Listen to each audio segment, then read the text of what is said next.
Good morning, traders. It is Monday, the 11th of May, 2015. It's 8:02 a.m. Chicago time. Thanks for joining.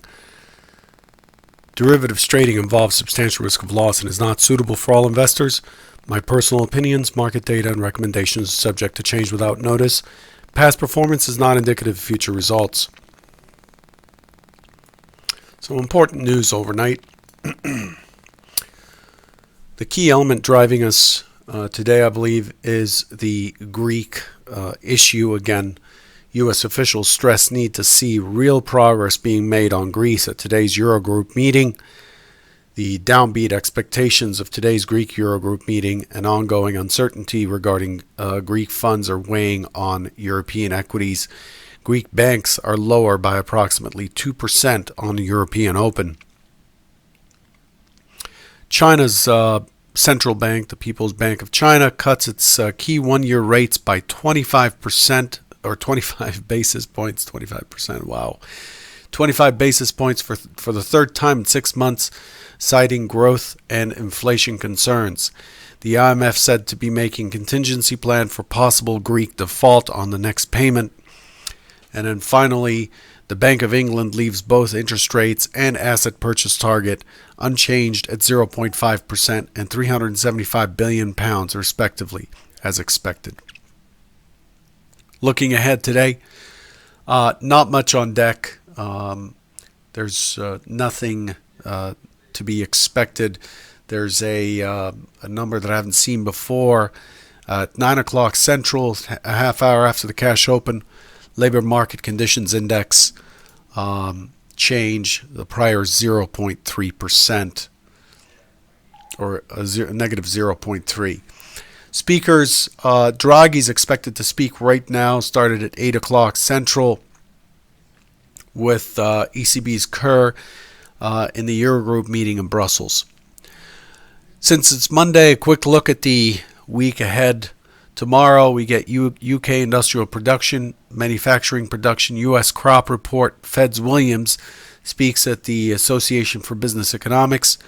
On Wednesday, Chinese retail sales, industrial production, UK jobs, German GDP, Bank of England inflation, and then the U.S. Department of Energy crude oil inventories.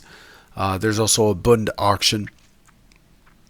On Thursday, U.S. PPI, U.S. weekly jobs.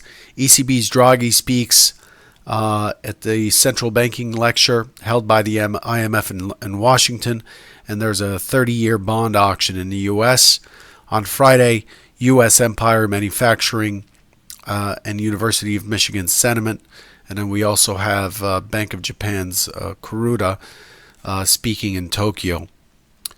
Let's have a look at what we did last week as far as trading.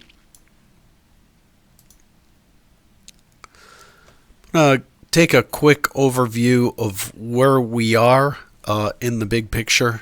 We don't want to lose sight of the context and the big picture.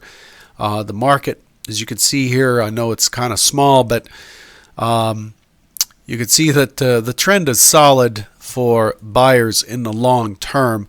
We've been in this channel for quite some time.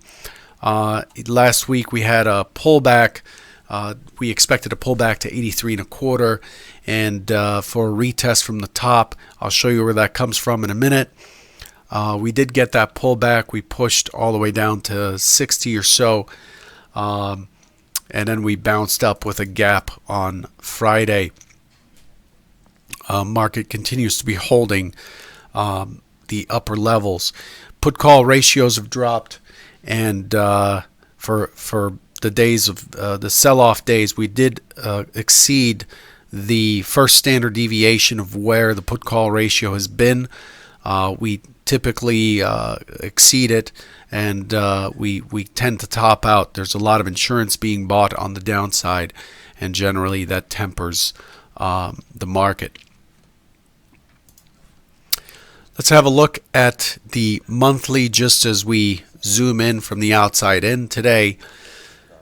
Here's the overall profiles for the monthly, February being a very wide month, March an inside month, April higher low, higher high, and so far in May were an inside month. The key level at 83 and a quarter comes from this low volume node right here. I hope you can see my cursor. Right here we see that the month of April is made up of multiple distributions. The key distribution is the upper distribution.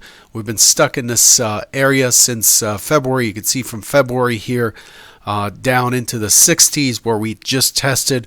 We basically last week pushed down to fill the gap yet again. From February, this has been a key area. Below there, 55 and a quarter was the next area for me. But February's got this kind of secluded distribution up top. These charts are day session only, so we're only looking at the pit session or RTH, and this isolated portion of the profile has two HVNs, a double distribution, and we carried this this price here in the 92 area for a while through March. March also created a heavier upper distribution, a middle distribution, and a lower distribution. April clearly has an upper distribution, and that's where we're stuck. And then the cutoff point for the upper distribution was 83 and a quarter. Again, last week we pushed all the way down through it to about 2061. And then we came all the way back up and are trading on the upper end of the upper distribution. What is the meaning of all that? It basically means that we're pretty strong, expecting new highs again. The market typically trades down to find buyers, and it did.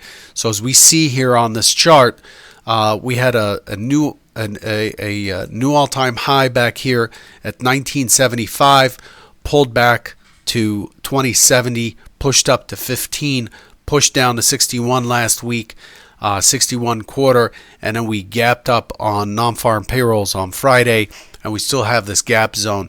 The key price in this gap zone is still 95 and a quarter. 95 and a quarter comes from the overnight session that night. So if we look at the non-farm payrolls release, remember 95 quarter has been an important level for quite some time now. And you could see here that on the non-farm payrolls, participation on the short side started at 95 and a quarter. You could see it on the profile here. The market popped up through 91 and a quarter, and had no volume until 95 and a quarter. So in my opinion, if you have not yet marked down 95 and a quarter as a key test area for the market, you probably should.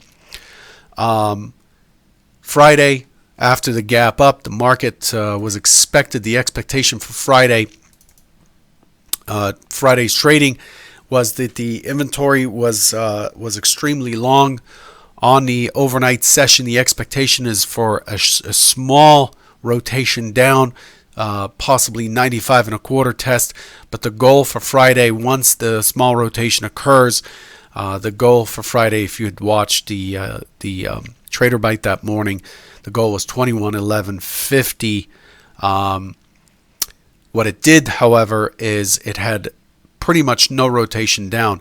I did say on Friday that I'm expecting the overnight high to be taken out pretty quickly because the move on Friday was impulsive in nature, and impulsive moves tend to complete themselves in another push by doing an extension. So I was looking for that push up on Friday, and we got that, but we had no downward rotation at all, leaving a poor structure beneath us. Friday, once it pushed into this 21.1150, it got to 21.1350, and it was pretty quiet and dead for the rest of the session. Very, very quiet. Overnight, last night, nothing to price in.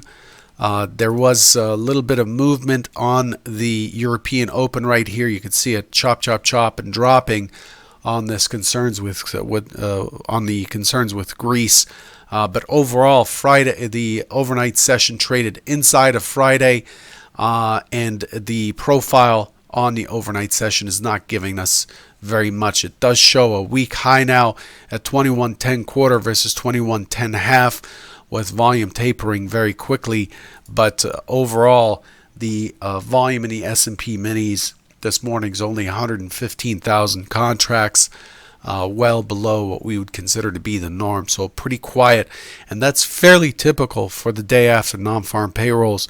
We tend to get pretty choppy and quiet the Monday following it.